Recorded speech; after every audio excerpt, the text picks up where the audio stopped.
hose mu mpande zose zo kuri iyi si, ndabasuhuje kandi ndabifuriza umwaka mwiza, umwaka muhire. Imana ishimwe yabarinze uyu mwaka ushize, none tukaba dutangiye uyu mwaka wa 2024 tugihumeka umwuka w'abazima. Ni ukuri ni ubuntu bw'Imana, Uwiteka abishimirwe. Turakomeje gusoma ijambo ry'Imana. Ijambo ry'Imana ririmo byinshi, niyo mpamvu nta kabuza uyu mwaka tugomba gutangirana n'ijambo ry'Imana. Uyu mwaka tugomba ijambo ry'Imana rigomba kuduherekeza muri uyu mwaka. Nicyo kintu mbona gikomeye, kuko abantu benshi umwaka umuntu abatekereza ati ese bizagenda bite, ese uyu mwaka uzambera neza, uzambera ute? Ibyo byose abantu bakabitekerezaho, ariko mu by'ukuri Imana iduhisha ibintu byiza gusa. Imana iduhisha ibintu byiza gusa. Igikuru gusa ni ugukomeza kubaha Uwiteka kugira ngo ibyo bintu byiza iduhishiye tuzabashe kubigeraho. Kugira ngo ibyo bintu byiza iduhishiye Uwiteka bizabashe kutugeraho, kuko nubwo Imana idufitiye imigambi myiza gusa, ariko natwe nk'abana b'abantu dufite uruhare rwo kubaha Imana yacu. Imana yacu idusaba gusa kuyubaha, ibindi byose iratwirindira. Nimenya icyo twifuza, nimenya ikidukwiriye n'ikitadukwiriye. Twe akazi kacu gusa ni ukubaha Uwiteka muri uyu mwaka, nta kindi. Kuko Uwiteka ari ku ngoma kandi buri munsi ahora atubereye maso. Haleluya, amen. Reka mbanze niragize mu maboko y'Imana kugira ngo dutangire gusoma ijambo ry'Imana. Mwuka wera anyobore. Mana ya Aburahamu, Mana ya Isaka, Mana ya Yakobo, ndagushimiye ko uyu mwaka wongeye kunshoboza kongera kuvuga ijambo ryawe. Mwami uhabwe icyubahiro ko wandinze, uhabwe icyubahiro ndiho ko warinze abantu bose bazumva rino jambo. Uhoraho uhabwe icyubahiro n'ukuri. Nyaguhora ku ngoma, niragije mu maboko yawe, ndakwinginze kugira ngo unshoboze kuvuga rino jambo. Ntaba ari jye mvuga, ahubwo aba ari wowe uvugira muri jyewe. Utwigishe, uduhugure, kuko icyo wifuza ni uko tumenya ubwenge buri mu ijambo ryawe. Icyo twifuzaho ni uko tubasha gupuratika ijambo ryawe iryo twumvise, atari ukuryumva gusa, ariko ari no kurigenderamo. Mwami, ndaguhaye ikaze kugira ngo ubane nanjye. Mwuka wera, ndaguhaye ikaze kugira ngo unyobore muri byose, ufate controle kuva ntangira kugeza nsoza. Ni mu izina rya Yesu Kristo w'i Nazareti mbisabye, amen. Mwami Imana nzima, waraturinze, uturinda umujinya wa Satani, uturindira muri iyi si ishaje. Waraturinze ntitwapfa, nubwo twahuye n'ibigeragezo, inzitane n'ibibazo byo mu isi. Wagaragaje ukuboko kwawe, waraturinze ntitwapfa. Ishimwe ni iryawe Mwami, ishimwe ni iryawe Yesu, ishimwe ni iryawe Mana. Ishimwe ni iryawe, ishimwe ni iryawe, ishimwe ni iryawe Mwami. Haleluya, haleluya, amen. Bakunzi b'ijambo ry'Imana, ese niki umwana w'umuntu afite gukora atari ugushimira Imana? Niki kindi dufite gukora no kuvuga atari ugushimira Imana? Ko ibyo ukora birarenze urugero, iby'Imana yacu birarenze, idukorera birarenze ubwenge no kwemera. Izina ryayo nirihabwe icyubahiro iteka ryose, amen. Reka dukomeze dusome, tugeze mu Itangiriro 43, turi buze kuhasoma hose,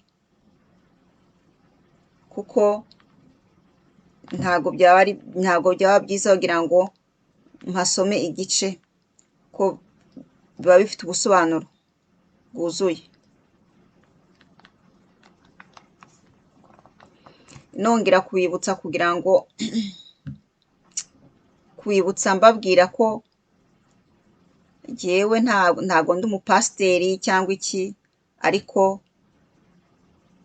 ndi umuntu Imana yagiriye ubuntu bwo kumenya ubukuru bwayo, ariyo mpamvu Imana yashyize ku mutima wo kuvuga wo gusoma ijambo ryayo, nkarisoma nisangira namwe, hanyuma Imana ikampa ubusiguro ku buryo ibibona ubwayo. Jyewe ndi umukristo usanzwe, ariko ukunda ijambo ryayo, ijambo ry'Imana. Haleluya, amen. Itangiriro 43, dusome mu izina rya Yesu. Umutwe w'amajambo uravuga uti: Yakobo yemera ko Benyamini ajya mu Misiri. Inzara ikomeza guca ibintu muri Kanani. Ingano bene Yakobo bakuye mu Misiri zishize, se arababwira ati: nimusubireyo muduhahire utwo kurya. Yuda aramusubiza ati: wa mugabo yaratwihanangirije ati: ntimuzongere kumpinguka imbere mutazanye na murumuna wanyu. Nureka tukajyana na murumuna wacu, turajyayo tuguhahire ibyo kurya. Ariko nutamwoherereza, ntituzajyayo, kuko uwo mugabo yatubwiye ati: ntimuzongere kumpinguka imbere mutazanye na murumuna wanyu. Yakobo arababaza ati: kuki mwampemukiye mukamubwira ko mufite undi muvandimwe? Baramusubiza bati: yatubajije ibibazo by'urudaca ku mibereho yacu bwite no ku miryango yacu, ati: so aracyariho? Hari undi muvandimwe mufite? Natwe dusubiza ibyo atubajije gusa. Ntitwari kumenya ko azadutega kuzana murumuna wacu. Yuda abwira se ati: mpa uyu musore mujyane tubone kugenda, naho ubundi inzara yaturimburana nawe n'urubyaro rwacu. Ndamwishingiye uzamumbaze. Nintamugarura ngo mugushikirize, uwo mugayo uzanyukame. Erega n'ubundi iyo tutikerereza tuba tuvuyeyo kabiri. Yakobo arababwira ati: nta kundi byagenda, nimugenze mutya. Nimufate ku bintu byiza biboneka mu gihugu cyacu, nk'amavuta yomora n'ubuki n'indyoshyandyo n'imibavu n'imbuto z'ibiti. Mubishyire mu mboho zanyu, muzabiture uwo mugabo. Ifeza zo guhahisha muzikube kabiri, kandi mujyane n'izo mwagaruye ubushize mu mifuka yanyu. Ahari baba baribeshye. Ngaho nimujyane na murumuna wanyu, musubire kuri uwo mugabo.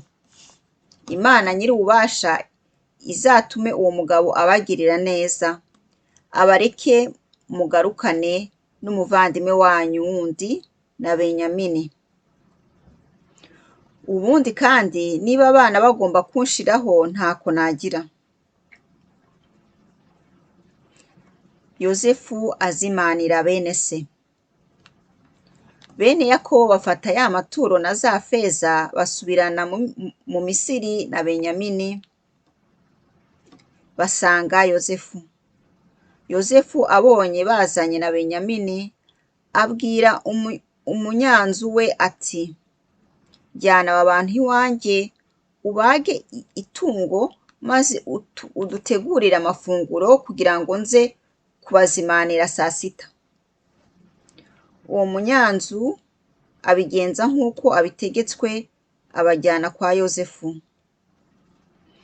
Abajyanyeyo bagira ubwoba, baribwiraga bati, za feza bashyize mu mifuka yacu ubushize zidukozeho. Batuzanye hano ngo badufate maze batugirire nabi kandi baduhindure inkoreragahato, batunyage n'indogobe zacu. Maze ku muryango babwira wa munyanzu wa Yozefu bati, nyakubahwa, ubwo twavaga ino guhaha twageze aho turara dufunguye imifuka yacu dusangamo ifeza zose twari twishyuye. None twazigaruye kuko tutazi uko zasubiye mu mifuka yacu, ndetse twazanye n'izindi zo kongera guhahisha.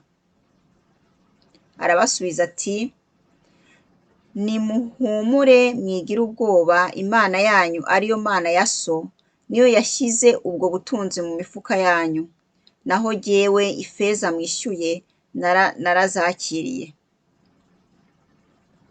Hanyuma abazanira Simeyoni, bose abinjiza mu nzu ya Yozefu, babaha amazi yo koga ibirenge n'indogobe zabo baziha ubwatsi. Bamenye ko Yozefu aza kubazimanira saa sita, begeranya amaturo bamugeneye.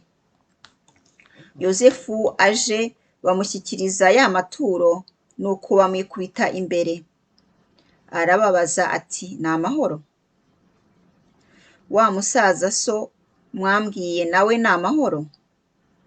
Ese aracyariho? Baramusubiza bati, ni amahoro. Umugaragu wawe data aracyariho.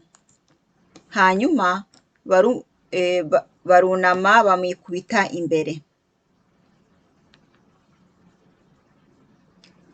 Yozefu abonye mwene nyina Benyamini arababaza ati, uyu ni wo wa muhererezi wanyu mwambwiye? Abwira Benyamini ati, mwana wanjye, Imana iguhe umugisha. Yozefu akivugana na murumuna we, agira ikiniga arihuta ajya mu kindi cyumba ararira. Amaze kwiyuhagira mu maso, ariyumanganya, aragaruka aravuga ati, nimuzane ibyo kurya. Yozefu bamugaburira ukwe, na bene se babagaburira ukwabo. Abanyamisiri bari aho nabo babagaburira ukwabo, kuko banenaga Abaheburayi. Bene se wa Yozefu bicazwa bateganye nawe uko bakurikirana mu mavuko, uhereye ku w'imfura ukageza ku muhererezi. Babibonye barebana batangaye. Yozefu ategeka ko babagaburira ku biryo byari ku meza ye. Bageze kuri Benyamini, bamuha igaburo rikubye 5 iry'abandi. Nuko baranywa banezeranwa nawe. Rino ryari ijambo ry'Imana. Mwumvise ko ino histoire aho igeze. Ubushize abahungu ba Yakobo bagiye guhaha, hanyuma barataha, ariko umuvukanyi wabo Yozefu afata umwe amufataho bunyago, arababwira ati, nimugende muzagaruke munzaniye murumuna wanyu. ariko ibyo byose yababwiraga ntago bari bwagatahure ko bavukana, ko Yozefu avukana nabo. Nuko rero nibwo bagiye nyine nk'uko twabyumvise, bajyana ibyo bari bahahiye mu Misiri kwa Yozefu, igihe kiragera birabashirana. Biba ngombwa ko papa wabo ababwira ati harageze ko musubira muri Misiri guhaha. Abana be baramubwira ati ntibishoboka ku mpamvu y'uko yatubwiye ko tugomba kuzana na murumuna wacu.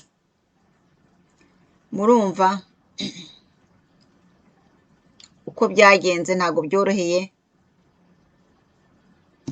byoroheye papa wabo Yakobo, ariko byabaye ngombwa ko abyemera, ko yaravuze ati ntabwo yashakaga ko umwana we mbega habaye ikimubaho, kuko yari yaramubyaranye n'umugore akunda cyane,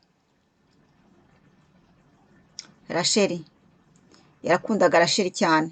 Urumva ko Rasheli babyaranye abana babiri, umwe akaba ari wo Yozefu bari bagize ngo yishwe n'ibikoko, uwundi akaba ari wo Benyamini wari wasigaye ari mutoya, asigaye kwa se. Urumva byari ngombwa ko byarumvikanaga ukuntu papa we yari Yakobo yamurindaga cyane, yarindaga Benyamini, ko ni umupapa yababaye cyane, ariko yagize agahinda k'umwana we Yozefu bikabije. Murumva iyo myaka yose ishize ko ibyaha byose Yozefu bamufashe afite nk'imyaka 17, nibwo yagurishijwe. Ubu Yozefu akaba ageze muri za 30. Murumva iyo myaka yose yashize, nyine se yabanaga n'ako gahinda, nyine akabana nako, yari yarumiwe mbese, ariko yagize agahinda gakabije. Murumva rero biba ngombwa ko papa wabo arekura Benyamini kugira ngo akurikire bene se, kugira ngo babone uko bajya guhaha.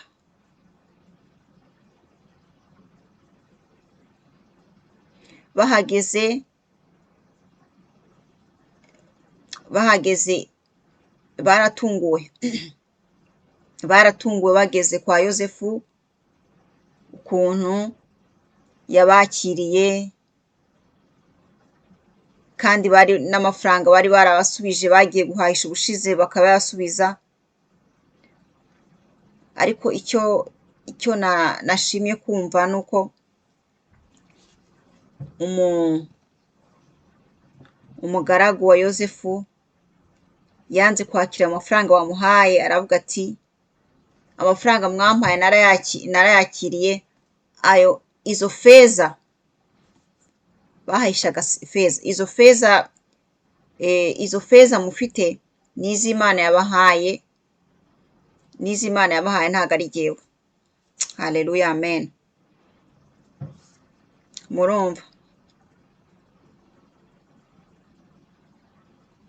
murumva ukuntu Imana yabagiriye neza.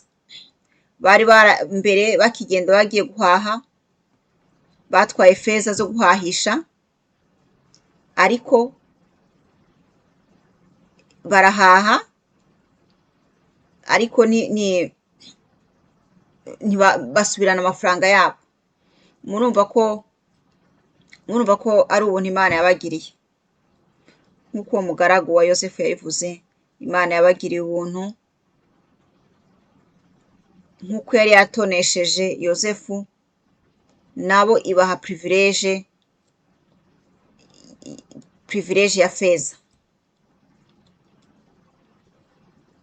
Feza yo twakwita amafaranga muri iyi minsi, muri generation turimo, feza twayita amafaranga. Murumva Imana niyo itanga privilege, donc hari effort umwana w'umuntu akora, ariko hari n'ibintu ukuntu Imana igirira neza abantu bayo, abo yishimiye ikabagirira neza nta effort babikozeho.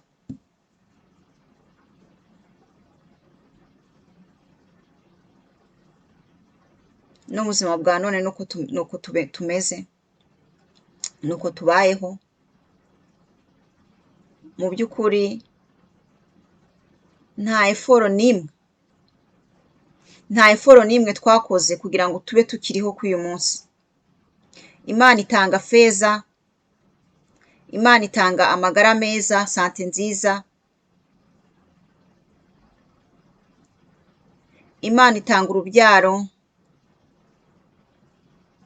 Imana itanga umugore mwiza, igatanga umugabo mwiza. Murumva ibintu byose abana b'abantu twishimira ni Imana ibitanga. Ibyo twitwa byiza byose byo kuri isi ni Imana ibitanga. Ubundi nta effort n'imwe, nta mbaraga n'imwe umuntu ashobora gukoresha kugira ngo abe yagirirwa ubuntu, kugira ngo abe yabona, kugira ngo abe yabyara tuvuge. Kuko hari benshi batabyara kandi ari bato, ariko bagakora effort zabo zose ariko bikanga. Murumva hari aho imbaraga z'umwana w'umuntu zigarukira,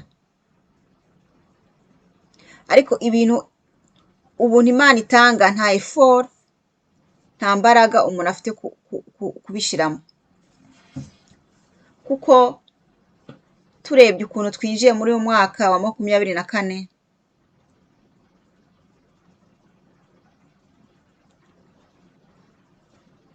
benshi turi bazima, tugihumeka uyu mwuka,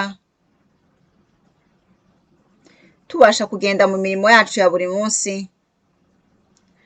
tubasha kurya ibiryo bikamanuka. Ni ukuri ni ubuntu bw'Imana, ni ubuntu bw'Imana.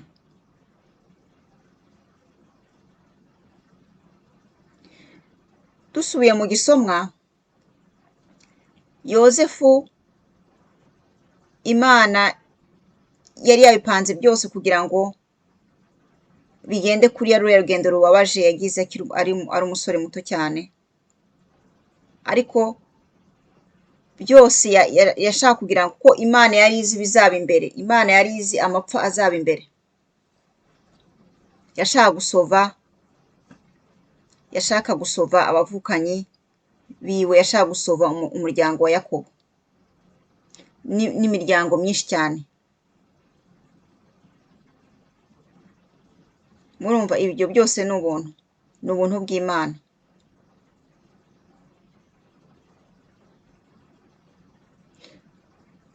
None nta kintu dufite gukora atari ugushima Imana, gushima Imana ubuntu bwayo. Ubuntu bw'Imana nibwo butubeshejeho, nta kindi, nta effort dufite, nta effort umwana w'umuntu yashiramo. Hari benshi baryamye mu bitaro, hari benshi umva, si ukuvuga ko bari mu bitaro kuko babuze, kuko ari abakene, kuko ari iki, oya, kuko wenda ari abasaza bashaje bakecuye, oya. Batoya, abantu bato, basore n'inkumi bari mu bitaro, banakize, bafite amazi, amamodoka n'iki, ariko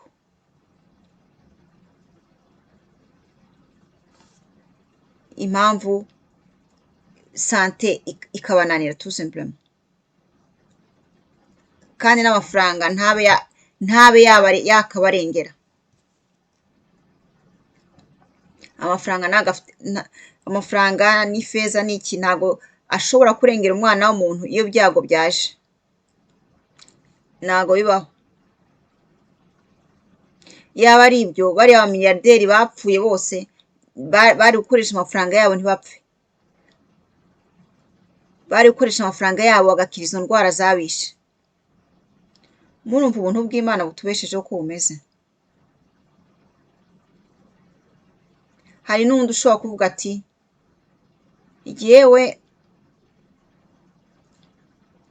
jyewe ubutunzi mfite cyangwa amahirwe mfite nuko nakoze eforo, buri gihe mpora nirukanka nkoresha imbaraga zanjye, nkoresha eforo. Ese iyo sante wayikuye hehe? Iyo sante waba warayikuye hehe yo kugira ngo ushobore gutambuka ujye ku kazi? Ko hari benshi baryamye babuze n'ukuntu bicara ku buriri, bikabananira kwicara ku buriri, tout simplement kwicara bikanga. Ariko kubona umuntu abasha guhaguruka ku buriri bwe agatambuka agakora amakitivite yo ku munsi akabasha kujya ku kazi, ni ubuntu bw'Imana butagabanyije.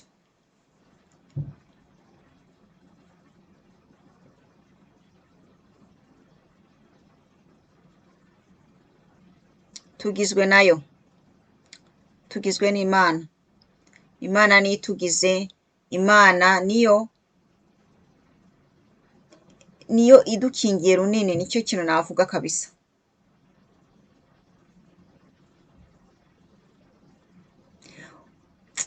Hari igihe ntekereza nkabona ukuntu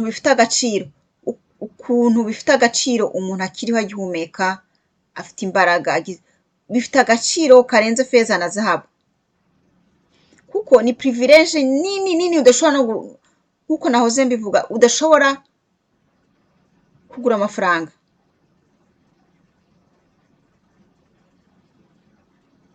Kandi ibyo akaba ari Umuremyi ubitanga. Ni ukuri uyu mwaka reka turekonese ko tubeshejweho n'Uwiteka, reka tuyihe amashimwe. Ego hari ibintu byinshi umwana w'umuntu aba yifuza kugeraho, ariko bagenzi, ibyo byose tuba twifuza kugeraho n'iki, ntago twabigeraho tudafite amagara meza. Ntago ubuzima twaburyoherwa tudafite amagara meza.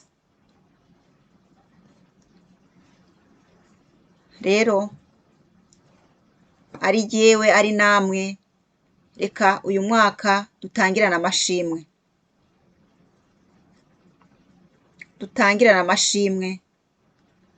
aho kugira ngo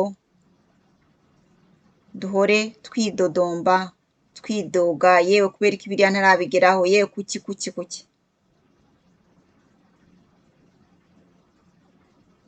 Kuko ibyo dufite deja ni byinshi, ibyo dufite birenze n'ukwemera. Ubuzima ubu dufite burenze ibyo byose twirukanka inyuma. Erega no gushimira Imana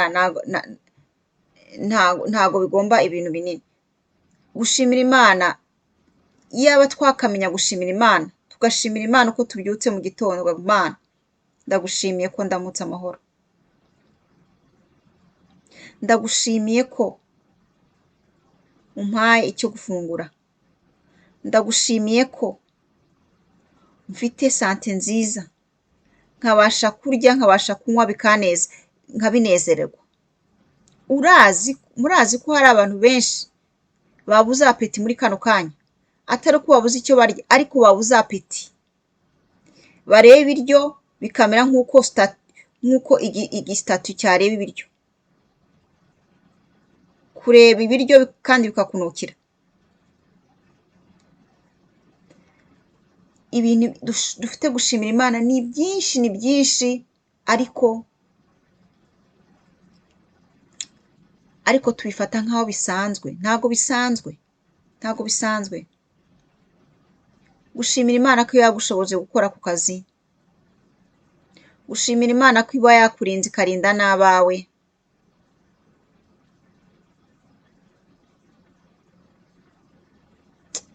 nta kamaro ko gukora abantu bagira inquiétude kugira abantu duhorana ama inquiétude, yewe abana banje bameze bate, yewe abana banje bazabaho bate, yewe bimeze bite, oya, ari ubuzima bwawe, ari ubuzima bw'abana bawe n'umunsi w'abana bawe n'uwo mubana ari umugore n'umugabo, umugore cyangwa umugabo, ababyeyi bawe se abavukanye, bashira mu maboko y'Imana ku munsi ugati mwami mbaragije mu maboko yawe, ubuntu n'imbabazi zawe bibarinde, kuko buriya inquiétude n'ubupagani ntaho biragendana. Umuntu wizera Imana kandi aho umunsi w'Imana yibera mu mahoro menshi, yibera mu mahoro menshi, kuko nk'uko nabivuze mbere nta controle y'ubuzima bwacu dufite, nta controle y'ibitubaho, ibingibi byose bidukikije ntayo dufite, ntayo dufite. Umuremyi niwo ufite controle ya byose, twebwe gusa tugomba kumenya icyicaro cyacu, tugomba kumenya ibyo dushinzwe, ibitatureba tukabiha Imana. Imana yonyine ariyo yonyine ifite pouvoir y'ibyo bintu tudafitiyeho pouvoir, ko Imana iranezererwa yuko tubaho ubuzima bw'amashimwe.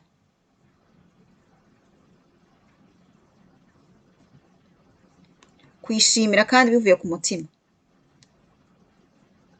Ari jyewe ari namwe ndabifuriza kugira umwaka w'amashimwe. Ntugafate ikintu na kimwe minenerwe, kandi haba hari ikintu cyakubabaje, haba n'ikibazo waba ufite, kibwira iyo Mana yawe mbere y'uko ubanza kukibwira abantu no kwidogadoga, no kubanza ukibwira Imana, kuko niyo ifite urufunguruzo rw'ibibazo byose turwana nabyo. Umwana w'umuntu, ni byiza no kuganira n'abantu ukaganiriza abantu wumva wishikirijeho,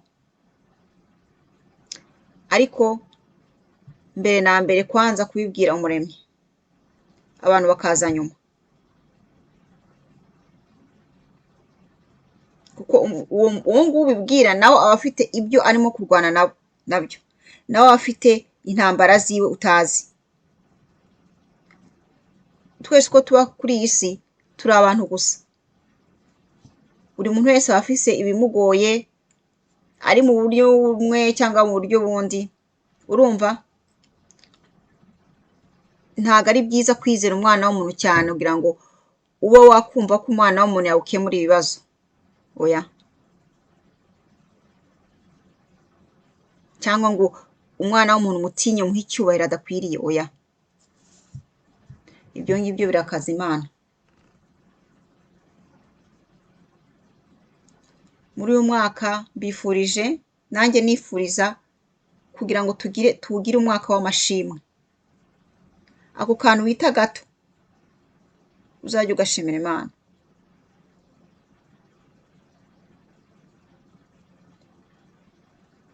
uzajya ugashimira Imana, kuko kado, donc ubuzima ni kado, ni impano. Kuba umuntu akiri muri ubuzima ni impano, kandi biraryoshe, ni iby'agaciro kanini kuba ubwo buzima Imana yadutijije tubukoresha mu mashimwe, tubukoresha mu kwicisha bugufiya. Hari n'ijambo ry'Imana nkunda cyane rivuga ngo,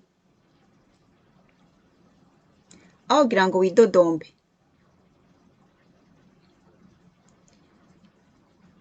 reka kwidodomba, ahubwo mu gusenga, mu mashimwe no mu kwinginga ubibwire Imana yawe.